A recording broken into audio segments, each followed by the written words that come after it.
Welcome to Neela's kitchen. நான் இப்போ ரவா தோசை பண்ண போகிறேன். பாருங்கள், நான் ரெடி பண்ணி வச்சுருக்கேன் ரவா தோசை மாவு. இது நான் அப்புறமா உங்களுக்கு அப்லோட் பண்ணுறேன் எப்படி செய்கிறதுன்னு. இந்த மாவை எடுத்து நான் இப்போ கரைச்சிக்கிறேன். இதில் 3 கரண்டி நிறைய எடுத்துருக்கேன். உப்பு கொஞ்சம் போட்டுக்கலாம். தண்ணி ஊற்றி கரைச்சிக்கிறேன்.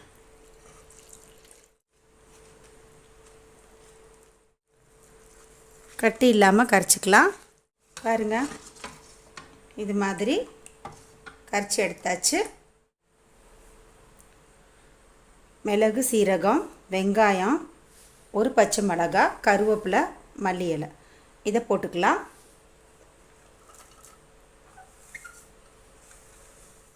இது கொஞ்சம் கடைசியாக தோசை மேலே தூவுறதுக்கு எடுத்து வச்சுருக்கேன்.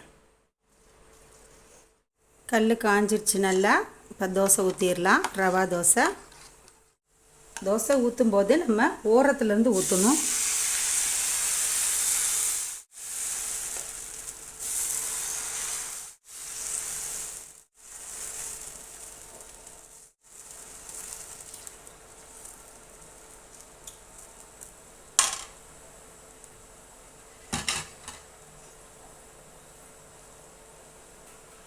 கொஞ்சம் ஆனியன் இது மேலே அப்படி போட்டுக்கலாம். எண்ணெய் ஊற்றுறேன். நம்ம இந்த மாதிரி ஊற்றும்போது மாவு திக்காக இருந்துச்சுன்னா கொஞ்சமாக தண்ணி கலந்துக்கலாம். இப்போ நான் கொஞ்சமாக தண்ணி கலந்துக்கிறேன். திருப்பி போட்டுக்கிறேன்.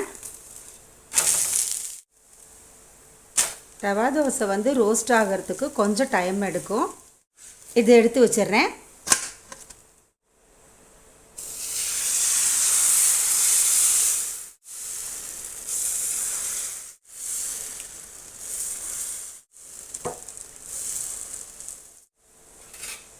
இந்த ஆனியன் போதும்னு நினச்சா விட்டுருங்க. இன்னும் கொஞ்சம் டேஸ்டியாக இருக்கணும்னா இன்னும் கொஞ்சம் ஆனியன் நான் போட்டுக்கிறேன்.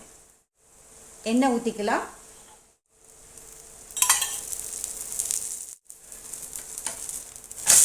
பாருங்கள், இந்த தோசை மெலிசாக நல்லா வருது. இப்போ தோசையை எடுத்துடலாம். சூப்பராக முருகலாக வந்துருச்சு. எடுத்துடுறேன். அவ்வளோதாங்க, சூப்பராக ரவா தோசை ரெடி ஆயிடுச்சு. சாம்பார், மிளகாய் சட்னி. இதே மாதிரி நீங்களும் செஞ்சு சாப்பிடுங்க. தேங்க்ஸ் ஃபார் வாட்சிங்.